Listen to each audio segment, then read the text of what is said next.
Hey, good evening. My name is Garrett, and welcome to The Last Call. Tonight, we are actually kind of doing a recap so far of 2024 and just kind of going over some of my favorite bottles I've had so far. I've gotten a huge privilege to try a lot of different spirits, and so these are some of my favorite bourbons, rye, scotch, everything in between. I think I picked out 8 or so bottles to kind of talk about real quick, and I just wanted to reshare them with you and kind of just recap on already a year that's been going by too quick for me. Starting off my list is from the Backbone Bourbon Company. This is Old Bones Rye Whiskey. This is a 10-year-old MGP 95.5 rye. So 95% rye, 5% malted barley. But what they've done is they've actually finished a portion of it, if I remember right, it's like 20% in sherry casks. And what that does, it lets the rye whiskey still kind of bring those herbal, medicinal, dilly notes and that richness with that high proof coming across. And then that 20% sherry cask finishing on there brings in that fruitiness and the more subtle spices that a sherry cask can bring across. I think it's 55% ABV on that as well. I picked this up for like 80 some dollars, $85, $87, and I think it's a great buy. And then it went on sale in my area for like 65 like a few weeks later. I was kind of pissed. But to be honest, it's worth the 80 some dollars on it. Phenomenal. If you ever see these on the shelf, they even go higher sometimes, like up within 13 years. Grab it. It's worth it every day of the week. Next up, what do we want? Here, how about this one? This is Kunai Whiskey. This is a Taiwanese whiskey, and this was a sample that was sent to me, and it's phenomenal. All three of their lineup are really good. I think the Earth, which is this one here, was my favorite because it brought across a little more smoky, peaty elements to it. You still get a lot of sweet characteristics. That floral is in there, bit of like a honeysuckle, and then the cedar spices are in here. And this is for like low to mid $40 price range. For a Taiwanese whiskey, this is a company to keep an eye on.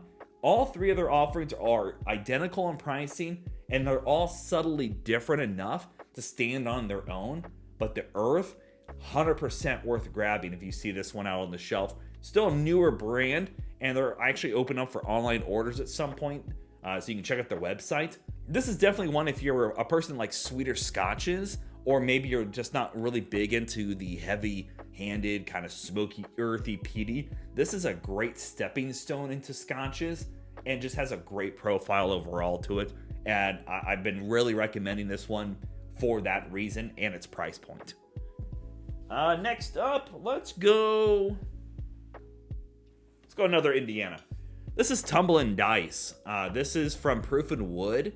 And this is their single barrel proof 95.5 rye. And it's 8 years old.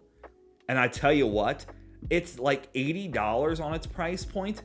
It's got the most beautiful oakiness, almost teetering near double oaked quality on there. Beautiful proof point, I think 56, 57.1, close. And these are worth a grab any day of the week.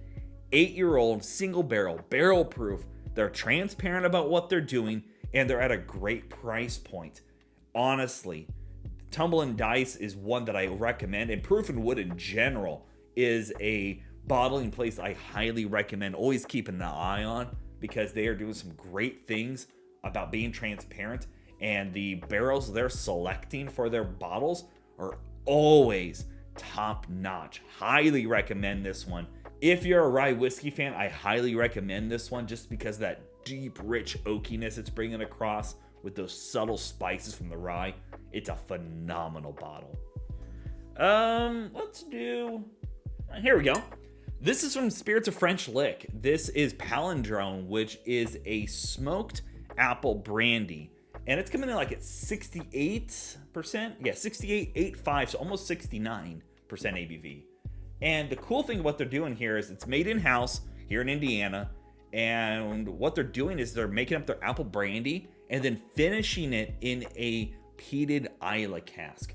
So you're getting the sweeter elements of a apple brandy and then that smoky, earthy peatiness of the peated Scotch cask, which is really kind of an interesting play here because the smoky, the sweet dance together so well that if you are a fan that likes sweeter things, you're going to be quite happy. But then that bit of smokiness kind of just pulls you back and kind of plays around with your palate a little bit, bringing it across a completely different experience.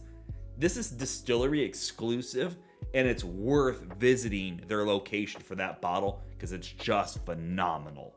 It's one of my favorite apple brandies they do.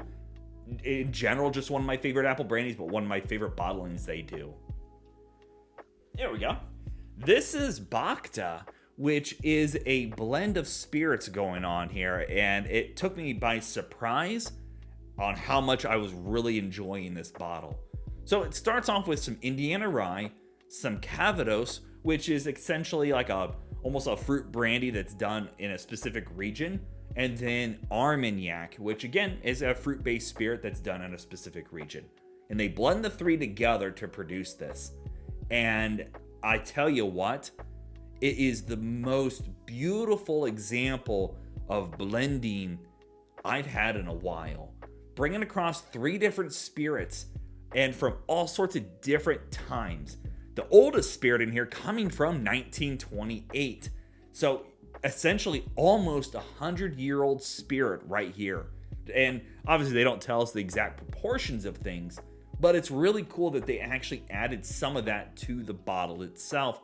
And it's just got such a beautiful profile of sweet from the Calvados and the Armagnac, the spicy herbalness from the rye whiskey.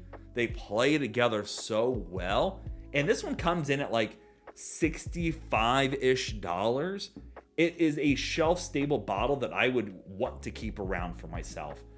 Because of its unique properties, it's one that I could share with some friends and let them enjoy it, because it is a different ride on a spirit because of those three things coming together to create such a unique bottle.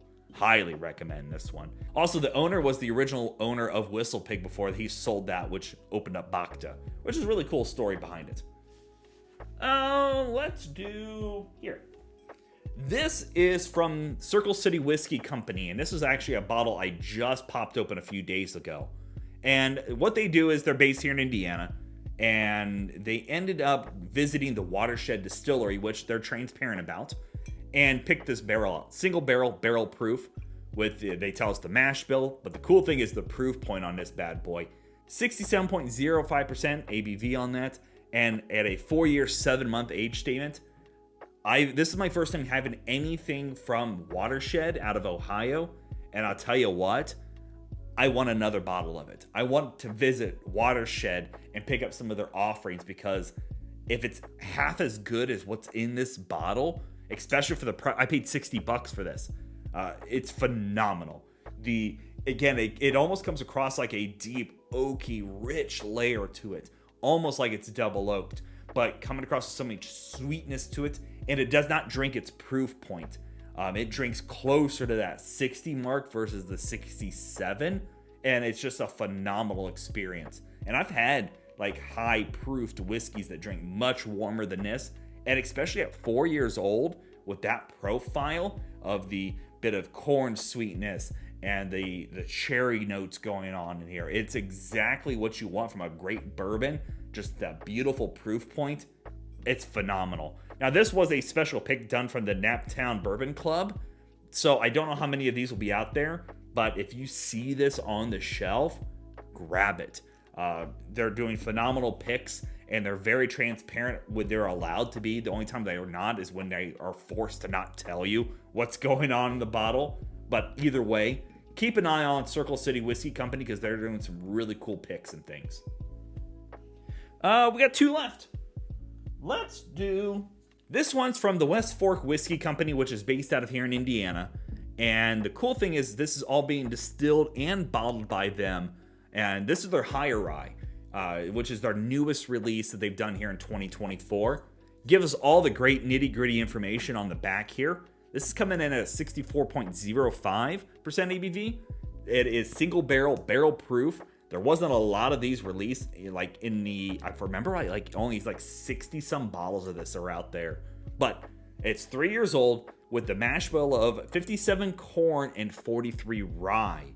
And I tell you what, it plays so well. The corn sweet notes going on, plus the herbalness that their rye brings across is phenomenal.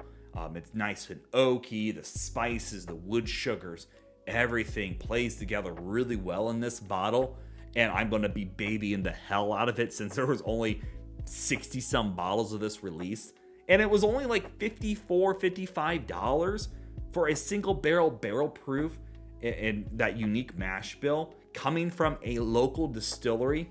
It's great stuff. I cannot knock what they're doing because West Fork Whiskey Company is just knocking out banger after banger bottles on them. Definitely a place to keep an eye on if you're in the Indiana market, and they're actually getting online as well. Check them out. Big thumbs up to what they're doing. And finally, we got to end on a scotch. Lagavulin 11. This is their rum cask finished 11-year-old Scotch whiskey. So over the past couple years, they've been working with Nick Offerman to release a special edition of their 11-year-old Lagavulin. 46% ABV, if you remember right? Yeah, 46. And the past years, they've done a standard 11. They did the Guinness cask. They did a charred red wine cask, which was phenomenal. And then this is done in a Caribbean rum cask. If you see this on the shelf, get it. Because you're bringing in those smoky, earthy, peaty, savory notes of an Islay Scotch. And then you're adding in those sweet characteristics of that rum cask. Remember, right, it's like 11 months, 11 or 18 months. It's under 2 years, but I think it's 11 months on this one. I could be wrong. But either way, it's like grilled pineapple on a steak. Like bringing across the juicy sweetness, but the savory pepperiness of a steak. And this is like under $100 in some markets right now still. I paid like 84, 85. But I'm seeing some places posted on websites for like 75. Get it. And in general, the Lagavulin 11 lineup is one of my favorites. So yeah, those are some of the fun bottles that I've been able to review here in 2024. It's been a phenomenal year, as you can see. This is just a small portion of what I've been able to try and review for you at home. As always, thank you so much for being a part of the channel. Whether you're subscribed or not, if you're joining just for the first time, hang around for a bit. Let me know some of your favorite pours here in 2024. I'm looking to do some more fun videos, or more, maybe more budget-centric bottles. Just having a good time here. So, as always, may your last drink of the night be the best one.